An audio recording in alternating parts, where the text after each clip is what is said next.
Arcadian Vanguard presents The Wrestling News in your daily wrestling newscast for Wednesday, March 6, 2024. Good morning, I'm Mike Sempervive. We begin today with some all-elite wrestling news. Sammy Guevara has been suspended by AEW according to Fightful Select. The suspension was handed out due to Guevara's failure to follow company concussion protocols during his match with Jeff Hardy on the February 14th edition of Rampage. During the match, Guevara broke Hardy's nose and is believed to have also concussed Hardy with a miscalculated shooting star press. Following the move, Guevara continued the match, lifting Hardy into his GTH finisher, which is specifically the breach of protocol reportedly being cited. It is not known how long Guevara's suspension is scheduled for, and it's also been noted that he wrestled Powerhouse Hobbs on Collision 10 days after the Hardy match. The Roadblock edition of NXT was broadcast live last night on USA Network from the WWE Performance Center in Orlando, Florida. In the main event, Tony D'Angelo defeated Carmelo Hayes to earn a chance to challenge Ilya Dragunov for the NXT Championship at Stand and Deliver. The momentary distraction has opened the door for Tony D'Angelo and Carmelo Hayes. Can't forget about it. Whoa.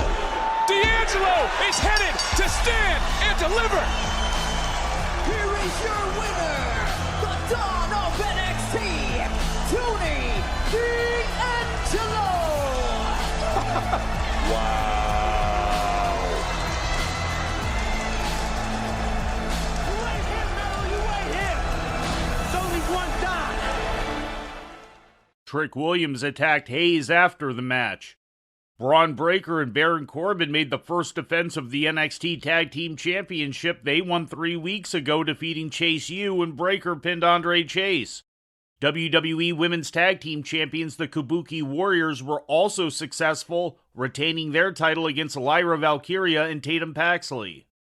Shawn Spears made his official in-ring return to NXT with a win over Brogan Finley, going by the name of Uriah Connors. It was Spears' first televised match in NXT in 7 years.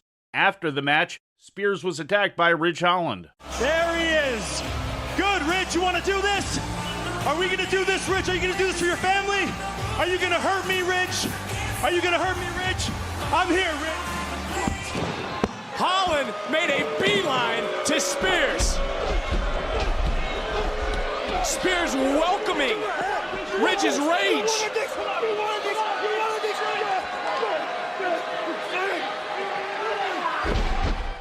In other results, Fallon Henley beat Blair Davenport with an assist from Saul Ruka, and Dijak pinned Joe Gacy in the opener. In ratings news, Monday Night Raw brought in 1.649 million viewers to USA Network, according to WrestleNomics. That's a 5% drop from last week's audience of 1.738 million. In the 18 to 49-year-old demographic, the show scored a .54 rating, down from last week's .57 rating.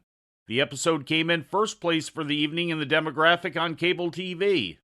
Saturday's edition of AEW Collision drew a total of 455,000 viewers to TNT, according to WrestleNomics, up 18% from the previous week's audience of 385,000. The rating in the 18 to 49-year-old demographic was a .13, also up 18% from the previous week's episode. And before we leave you today, we'd like to remind you that however you consume your content, you can find the wrestling news 24 hours a day and 7 days a week across social media. On Twitter, follow us at Wrestling News AV. Our Facebook page is also Wrestling News AV. The Wrestling News can also be found on the Arcadian Vanguard YouTube page. And for those who utilize Amazon Echo devices, just tell Alexa to play the Wrestling News podcast. And remember to make sure you add podcast at the end. Once again, for daily updates, breaking news, and more, follow the Wrestling News across social media. And that's the news for today. If anything happens, we will be here to tell you about it. No clickbait, no paywall, just the Wrestling News. The Wrestling News is a division of Arcadian Vanguard, and the Wrestling Newscast is a production of the Arcadian Vanguard Podcast Network.